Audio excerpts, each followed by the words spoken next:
नमस्कार मेरे प्यारे बच्चों। आशा करते हैं कि आप सभी लोग ठीक होंगे और अपने अपने घरों में स्वस्थ मस्त होंगे और अपनी पढ़ाई में व्यस्त होंगे।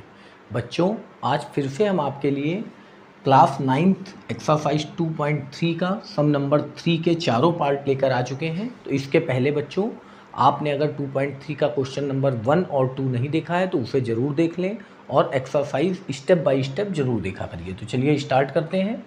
चैनल ज्ञान 0 to लास्ट पर आप सभी का स्वागत है। देखिए बच्चों, हमारा आज का सम है फाइंड द वैल्यू ऑफ के if x minus 1 is a factor of P x in each of the following cases. यहाँ पर इसके पहले जो आपने 1 और 2 नंबर सम देखा था उसमें बच्चों हमें ये प्रूव करना था कि ये फैक्टर है कि नहीं है।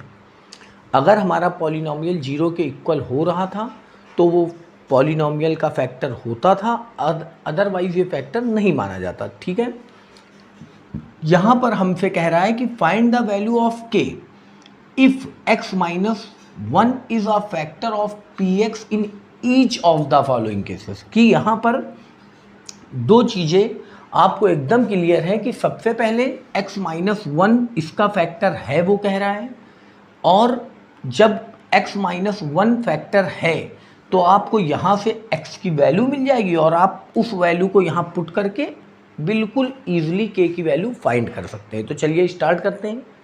देखिए बच्चों, सबसे पहले हमको क्या पता है कि अगर x माइनस 1 बराबर 0 है तो x की वैल्यू हमको क्या मिल जाएगी। यहाँ पर हमको वैल्यू किसकी रखनी है, पुट करनी है x की। तो x इक्वल टू हमारा हो जाएगा प्लस का 1। अब सभी के लिए यहाँ पर ये फैक्टर है। देखिए कह रहा है following of each cases, each of the following cases, मतलब सभी के लिए वैल्यू x की क्या है, 1 ही है, क्योंकि एक ही फैक्टर है सभी का। ठीक है, अब देखिए अगर इस x बराबर 1 को हम px 1 के लिए कंपेयर करें तो p1 का 0 से कंपेयर कर दीजिए। पॉलिनॉमियल किससे कंपेयर हो जाएगा, 0 से। ठीक है, क्योंकि फैक्टर है तो फैक्टर वही होता है जिसमें पॉलिनॉमियल 0 के इक्वल हो जाए। ठीक है, तो चलिए अब देखिए सबसे पहले वाले में पी एक्स की जगह पर 1, यहाँ पर एक्स स्क्वायर है तो 2 टाइम्स 1 हो जाएगा, प्लस 1 प्लस के इक्वल टू 0। आपको पॉलिनॉमियल सभी में 0 से कंपेयर करने हैं। अब देखिए 1 1 जा 1 प्लस 1 प्लस के इक्वल टू 0। ये 1 और 1 प्लस का है, 2 प्लस के इक्वल टू 0। तो k की वैल्यू फाइंड करनी है। k रोक लीजिए, 2 उधर जाएगा तो k इक्वल टू -2। पहले के लिए आंसर क्या आ जाएगा हमारा, -2। पहले के लिए k की वैल्यू क्या है, -2। चलिए सेकंड में 1 ही रखना है क्योंकि सभी का फैक्टर x माइनस 1 है तो x इक्वल टू 1 ही सबके लिए वैल्यू होगी। तो p1। अब ये एक पॉइंट खाली बच्चों हमेशा याद रखिएगा कि पॉलिनॉमियल अगर 0 होगा तो ही वैल्यू फैक्टर की सही मानी जाती है, अदरवाइज फैक्टर नहीं माना जाता है। इसीलिए हम सभी पॉलिनॉमियल्स को किससे कंपेयर कर रहे हैं, 0 से, क्योंकि फैक्टर है तो वो 0 के कंपेयर में इक्वल होगा। ठीक है, अब देखिए 2 1 की वैल्यू क्या हो जाएगी, स्क्वायर प्लस के, यहाँ पर 1 हो जाएगा, प्लस √2 किससे कंपेयर हो जाएगा, 0, क्योंकि 1 फैक्टर x माइनस 1 फैक्टर है इसलिए पूरा पॉलिनॉमियल 0 ही के इक्वल होगा। अब देखिए 1 1 जा 1 तो 2 इंटू 1 करेंगे, 2 आएगा, प्लस के का 1 में मल्टीप्लाई करेंगे, के आएगा, प्लस √2 इक्वल टू 0।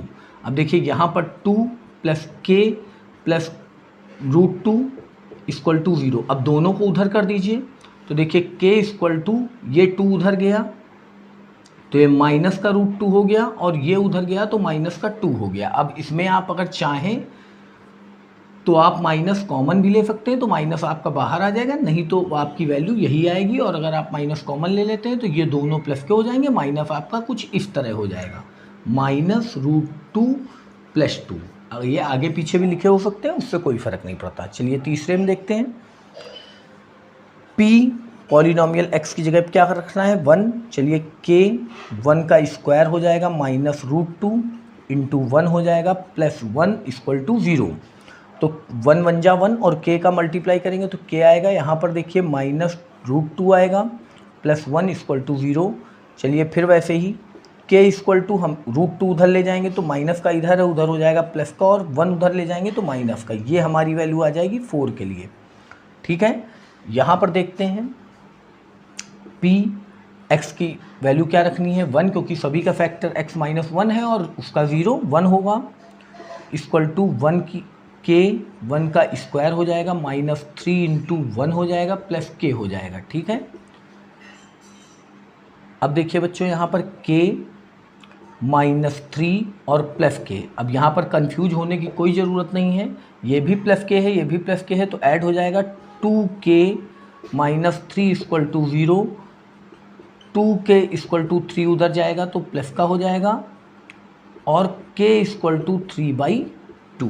बस इतना ही आपका इसकी वैल्यू होगी। तो इस तरह हम ईज़िली सभी सम्स में अपनी k की वैल्यू फाइंड कर सकते हैं। आशा करते हैं कि आपको टॉपिक समझ में आ रहे होंगे। अगर एक बार में आपकी समझ में नहीं आता है तो बच्चों उसे दोबारा देखें और नोट्स ज़रूर बनाएं, स्टेप बाय स्टेप देखें, ताकि आपको सभी चीज़ें ठीक से स्पष्ट हो सकें, आप उन्हें ठीक से ईजिली समझ सकें।